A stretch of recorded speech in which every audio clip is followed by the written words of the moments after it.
Welcome to our channel. నేను మీ సిరి. ఈ రోజు మనతో పాటు ఉన్నారు ప్రముఖ సీనియర్ జర్నలిస్ట్ సిఎస్ రావు గారు. నమస్కారం సార్. నమస్తే సిరి. సార్, మళ్ళీ వైసీపీకి ఒక భారీ షాక్ తగిలిందని వినిపిస్తుంది సార్. అంటే జనసేనలోకి వైసీపీ నుంచి ఒక ఎంపీ అయితే వెళ్తున్నారు అని చెప్పేసి తాడేపల్లి ప్యాలెస్లో అయితే గుసగుసలు జరుగుతున్నాయి, చర్చ జరుగుతుందని అయితే మనకు వినిపిస్తుంది. అసలు ఎవరు ఆ ఎంపీ సార్? ఒకటేంటంటే 22 మంది ఎంపీలు వైఎస్ఆర్ కాంగ్రెస్ పార్టీకి ఉన్నారు. ఆ 22 మంది ఎంపీల్లో 19 మంది ఎంపీలు పోటీ చేయడానికి సిద్ధంగా లేరు, రకరకాల కారణాలతో అనేది చాలా కాలంగా వినిపిస్తుంది. మరి కొంతమందినేమో జగన్మోహన్ రెడ్డి వద్దనుకుంటున్నారు, రాబోయేటువంటి రోజుల్లో వాళ్ళ గ్రాఫ్ బాగలేదు కాబట్టి గెలిచేటువంటి అవకాశం లేదు కాబట్టి వాళ్ళని పక్కన పెట్టేటువంటి అవకాశం ఉందని చెప్పి వినిపిస్తుంది. టోటల్ గా 25 మంది ఎంపీలు ఎంతమందిని మారుస్తారు, మళ్ళీ ఎంతమందికి సిట్టింగ్లకి అవకాశం ఇస్తారు అనేది చాలా సీరియస్ గా చర్చ జరుగుతుంది. ఇప్పటికే 3 ఎంపీలను అయితే పక్కన పెట్టేశారు. మిగిలినటువంటి ఎంపీలేమో వాళ్ళు రకరకాల కారణాలతోటి దూరంగా ఉండాలని చెప్పి భావిస్తూ ఉన్నారు. అలాంటి వాళ్ళల్లో ఆల్రెడీ ఇప్పుడు గోరంట్ల మాధవ్ని హిందూపురం ఎంపీ ఆయన్ని ఆల్రెడీ పక్కన పెట్టేశారు. సో అలాగే కొంతమంది ఎంపీలని పక్కన పెట్టేశారు. ఇప్పుడు నరసరావుపేట ఎంపీ శ్రీకృష్ణదేవరాయలు ఆయన్ని కూడా పక్కన పెట్టేశారు. సో ఇవన్నీ చూస్తుంటే పరిస్థితులు ఉన్నటువంటి ఎంపీలు ప్రత్యామ్నాయ మార్గాలు చూసుకుంటున్నారు. అలాంటి జాబితాలో ఇప్పుడు బాలశౌరి కూడా ఉన్నారు. సో మిగిలినటువంటి ఎంపీలకి బాలశౌరికి ఏంటి డిఫరెంట్ అని అంటే అత్యంత సన్నిహితంగా జగన్మోహన్ రెడ్డికి ఉంటూ ఉంటాడు బాలశౌరి.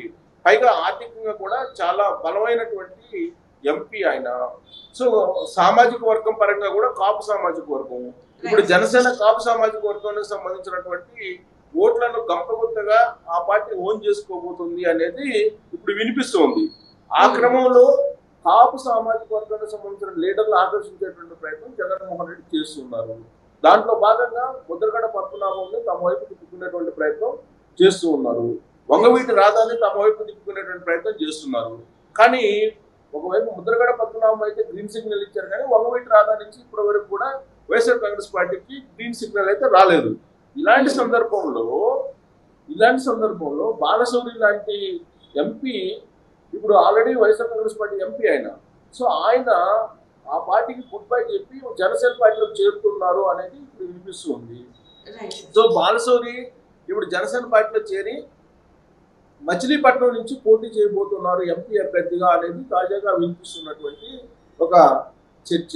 దీంతో తాడేపల్లి కోర్టులో ఒక అలజడి అయితే మొదలైంది. దానికి కారణం ఏంటంటే, అలజడి మొదలు కావడానికి కారణం ఏంటంటే, ఇప్పుడు మచిలీపట్నం ఎంపీగా బాలశౌరి ఉంటే కనుక గుడివాడలో కొడాలి వెంకటేశ్వరం అలియాస్ నాని కొంత బలంగా గెలిచేటువంటి అవకాశం ఉంది అనేది వినిపించేది. ఎందుకంటే కాపు కమ్మ సామాజిక వర్గాల ఈక్వేషన్లో గెలవచ్చు అనేది ఆయన యొక్క ఆలోచన.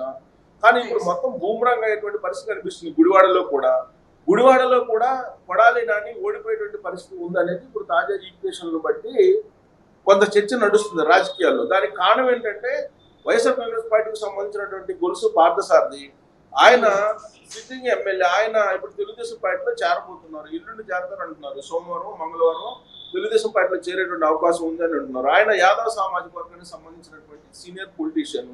ఆయనకంటూ ప్రత్యేకమైనటువంటి గుర్తింపు ఉంది. ప్లస్ ఆయన ఓట్ బ్యాంకును కూడా సామాజిక వర్గ పరంగా భారీగా తెలుగుదేశం పార్టీకి తీసుకెళ్లేటువంటి అవకాశం ఉంది. తెలుగుదేశం పార్టీకి బేసిక్ గానే బీసీ ఓట్ బ్యాంక్ చాలా బలంగా ఉంటుంది.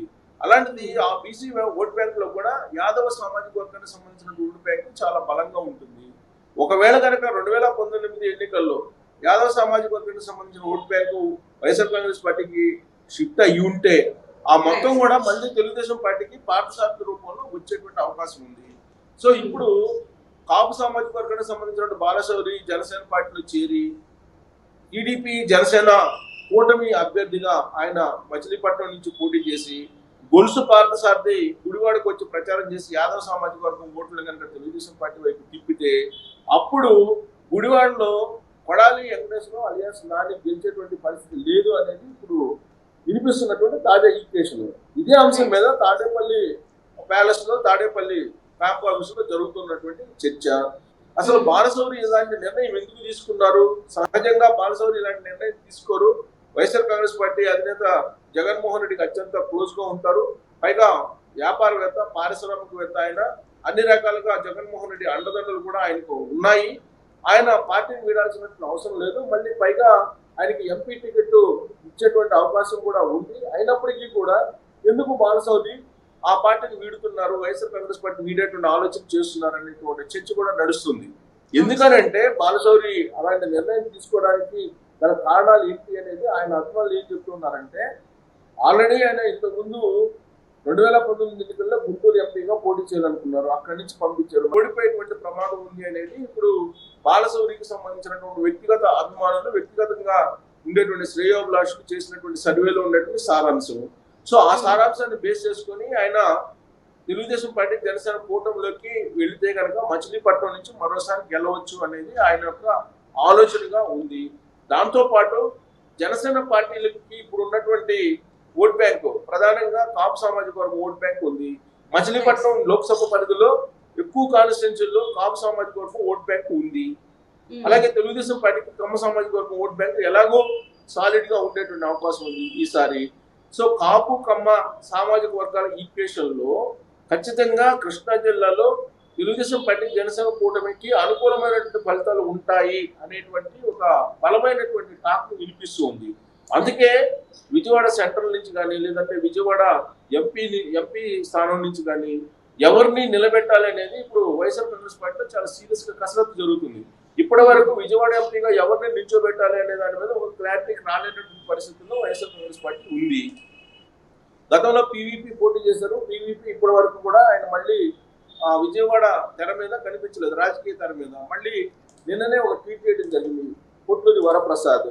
అక్కడ కేసినేని నాని ఏదో వైఎస్ఆర్ కాంగ్రెస్ పార్టీకి వస్తారు, ఆయన తెలుగుదేశం పార్టీ గుడ్ బై చెప్పినటువంటి టాక్ వచ్చినటువంటి క్రమంలో ఇమీడియట్ గా పీవీపీ మళ్ళీ ట్విట్టర్ వేదికగా చేసుకొని కేసినేని నాని గురించి ఆయన అన్పార్లమెంటరీ వర్డ్స్ తోటి కించపరుస్తూ అనుచిత వ్యాఖ్యలను కూడా చేయడం జరిగింది.